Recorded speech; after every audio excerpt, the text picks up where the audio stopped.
पाचन तंत्र के रोग। पाचन तंत्र जो सिस्टम जिसमें खाने के पचने की व्यवस्था रखी जाती है, उसमें कौन से अंग आते हैं और उन अंगों से रिलेटेड कौन सी बीमारियां हैं। सबसे पहले हम देखें, पाचन तंत्र यहां से मुंह से चालू हो जाता है और फिर ये आहार नाल, आहार नाल के बाद इस तरीके से आमाशय, आमाशय के बाद ऐसे करके छोटी आंत चलती है, छोटी आंत के बाद में इस तरीके से यहां से बड़ी आंत चालू हो जाती है और बड़ी आंत को ऐसे करके यहां से ये बड़ी आंत का सिग्मोइड कोलॉन, रेक्टम और एनस, ये पूरा पाचन तंत्र है। इस पूरे पाचन तंत्र में यहां इस तरीके से लिवर भी आ जाता है और ये गॉल ब्लैडर होता है। गॉल ब्लैडर से यहां से बाइल डक्ट आती है और ये यहां पैनक्रियाज रहता है, इस तरीके से ये स्प्लीन, ये पूरा पाचन तंत्र है। अब पाचन तंत्र के रोग कौन से हैं, यहीं से शुरू कर देते हैं। ये मुंह, तो पाचन तंत्र में मुंह में क्या प्रॉब्लम आती है, मुंह में क्या प्रॉब्लम आ सकती है, दांत खराब होना चालू होते हैं। दांत खराब होना चालू होते हैं, ये भी पाचन तंत्र का ही रोग है। होंठ फटना चालू होते हैं, पाचन तंत्र का रोग है। मुंह में छाले होते हैं, पाचन तंत्र का रोग है। जीभ पर कोटिंग आ जाती है, पाचन तंत्र का रोग है। फिर आहार नाल में बहुत सारे केस में GERD की वजह से आपकी आहार नाल पूरी की पूरी छिल जाती है, ये जिसको बोलते हैं बैरेट्स एसोफेजाइटिस। अगर ये बैरेट्स एसोफेजाइटिस हो जाता है तो यहां ऐसा लगता है जैसे भारी भारी लग रहा है, खाना यहां रखा हुआ है, या फिर यहां लकीर सी बनती है जब आप कुछ खाते या पीते हैं। ऐसे केस में बैरेट्स एसोफेजाइटिस या GERD की वजह से एसोफेगस में बर्निंग सेंसेशन रह जाता है। उसके बाद फिर जो स्टमक है, इस स्टमक से रिलेटेड बहुत सारे इश्यूज होते हैं, जिसमें गैस हो सकती है, एसिडिटी हो सकती है, गैस्ट्राइटिस हो सकती है।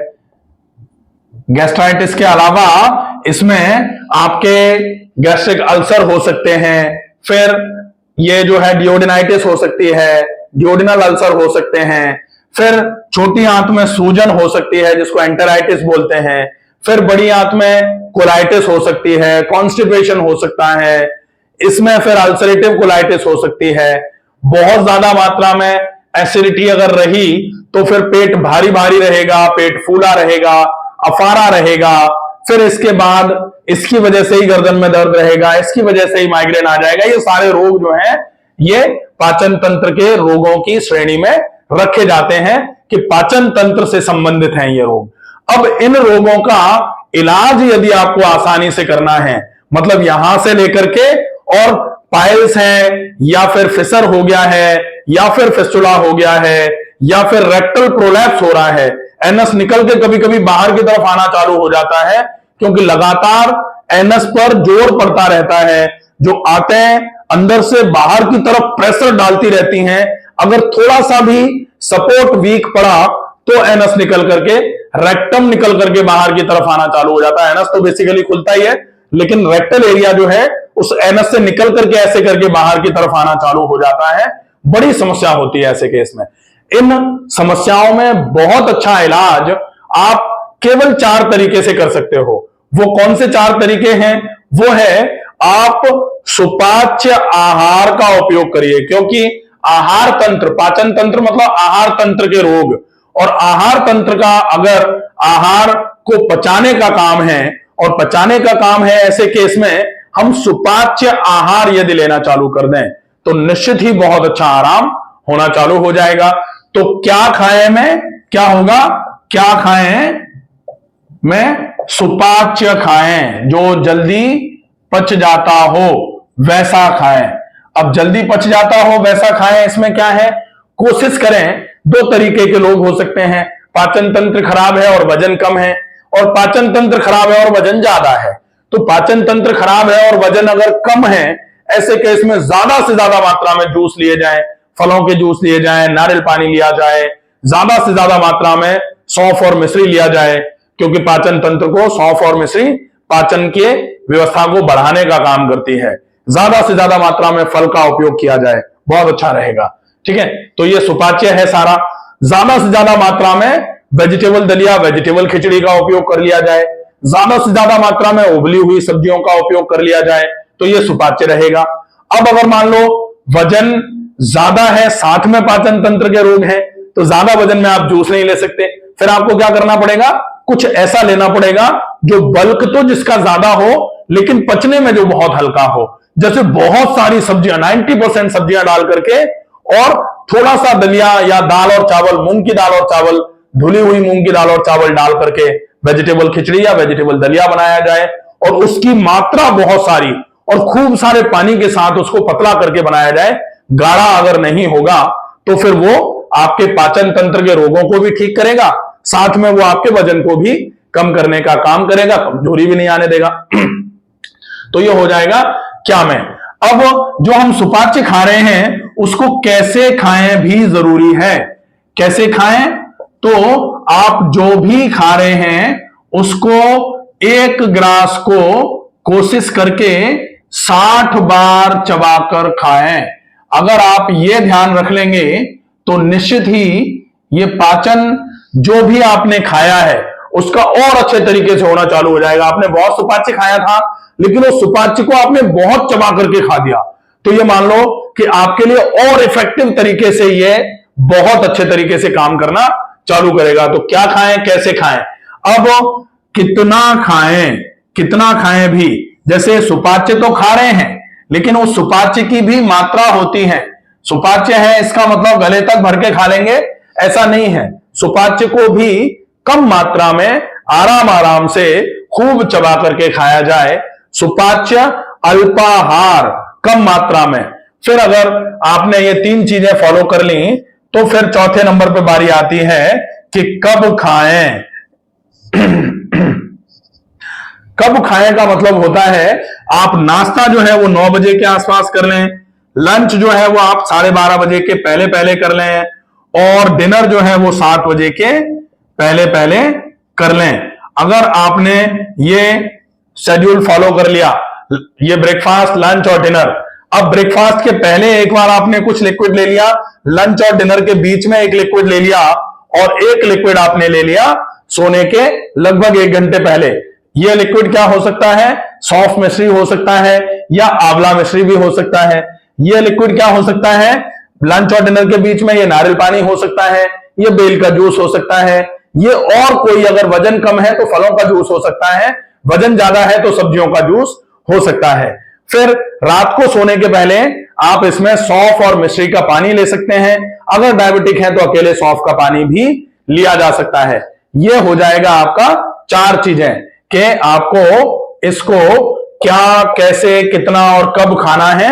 अगर आपने ये फॉलो अप कर लिया तो पाचन तंत्र के रोग धीरे धीरे करके ठीक होना चालू हो जाएंगे। साथ में सिर्फ इनके साथ में आपको सिर्फ ये देखना है कि आप कोशिश करके थोड़ा ज्यादा मात्रा में व्यायाम और कर दें। अगर आपने व्यायाम सही तरीके से और चालू कर दिया तो ये मान लीजिए कि आपकी ये समस्या जड़ से खत्म हो जाएगी, पाचन तंत्र के रोग बिल्कुल भी नहीं रहेंगे।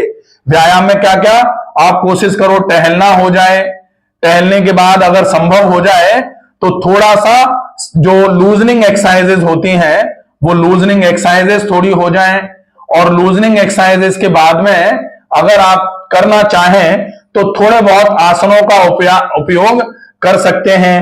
और अगर आप आसन नहीं भी करना चाहें तो सीधे लूजनिंग एक्सरसाइजेस के बाद में प्राणायाम कर सकते हैं।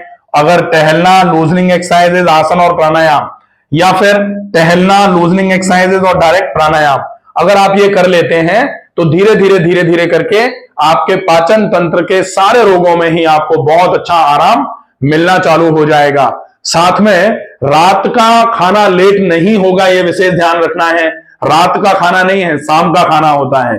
और सवेरे थोड़ा जल्दी जग जाएं, अगर इसकी व्यवस्था हो जाएगी, पूरे दिन में थोड़ा थोड़ा करके बार बार करके पानी पिया जाए, यदि इतना फॉलोअप हो जाएगा तो यह पाचन तंत्र के सारे ही रोगों में, चाहे वो मुंह की समस्या हो और चाहे वो एनस की समस्या हो, बिल्कुल क्लियर होना चालू हो जाएगी।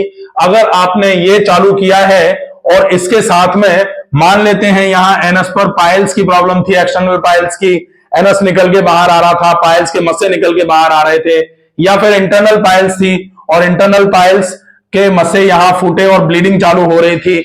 ऐसे केस में आपका ये खाना और ये व्यायाम काम करे। अगर जल्दी में काम नहीं कर पा रहा है तो आप थोड़ा सा कुछ लैक्सेटिव परगेटिव लेकर के आंतों की धुलाई सफाई कर दीजिए। उसके लिए आप त्रिफला का पाउडर ले सकते हैं, आप हरण के पाउडर का उपयोग कर सकते हैं, लेकिन हरण का पाउडर थोड़ा एसिडिटी करता है। अगर आपने हरण का पाउडर लिया है, उस दिन आप लगभग 4 से 5 लीटर पानी पी करके हरड़ की गर्मी पानी के साथ में धो दीजिए। हरड़ गंदगी को बहुत जल्दी छुटाने का काम करता है, लेकिन हरड़ के साथ में अगर पानी नहीं पिएंगे तो हरड़ गर्म करके आपके सिर को गर्म करके सिर में दर्द करा देगा। इसलिए अगर हरड़ का पाउडर लिया है, सवेरे सवेरे लेना है। एक बार मोशन जाने के बाद आधा चम्मच या मैक्सिमम 1 चम्मच 1 गिलास पानी से लिया, आधे घंटे तक कुछ खाया पिया नहीं, आधे घंटे के बाद खूब सारा पानी पिया 2-3 गिलास। उसके बाद पतले से दस्त लगेंगे और पतले से दस्त जब लग जाए उसके बाद आप पानी पीते रहिए, खूब सारा पानी पीते रहिए, और संभव हो जाए तो ऊपर से भी एक आध बार ठंडे पानी का गीला तौलिया नाभि के आसपास पेट पर रख लीजिए। ये बहुत इफेक्टिव तरीके से आपके लिए उपयोगी सिद्ध होगा। अगर आपने ये पूरी चीजें अच्छे तरीके से फॉलो करी हैं, निश्चित ही आपके पाचन तंत्र के जितने भी रोग हैं, सारे ही रोगों में आपको बहुत अच्छा आराम मिलना चालू हो जाएगा। इसलिए इन फॉलोअप को पूरा ध्यान में रखें। जिनको भी पाचन तंत्र से संबंधित कोई समस्या है वो इस वीडियो को अंत तक अच्छे तरीके से देखें। अगर कोई आपका मिलने वाला, कोई जानने वाला है, उसको ये समस्याएं हैं, तो आप ये वीडियो उनको पहुंचाएं और उनको बोलें अच्छे तरीके से इस वीडियो में बताई गई बातों को समझें, सुने और फॉलो करें। बहुत अच्छा आराम होगा। अगर कहीं कोई चीज समझ में नहीं आई है, कोई दिक्कत लगती है, तो आप कमेंट बॉक्स में जाकर के अपनी प्रॉब्लम, अपने प्रश्न को लिख सकते हैं। आपकी समस्या का समाधान किया जाएगा। स्वस्थ रहिए, सुरक्षित रहिए। धन्यवाद।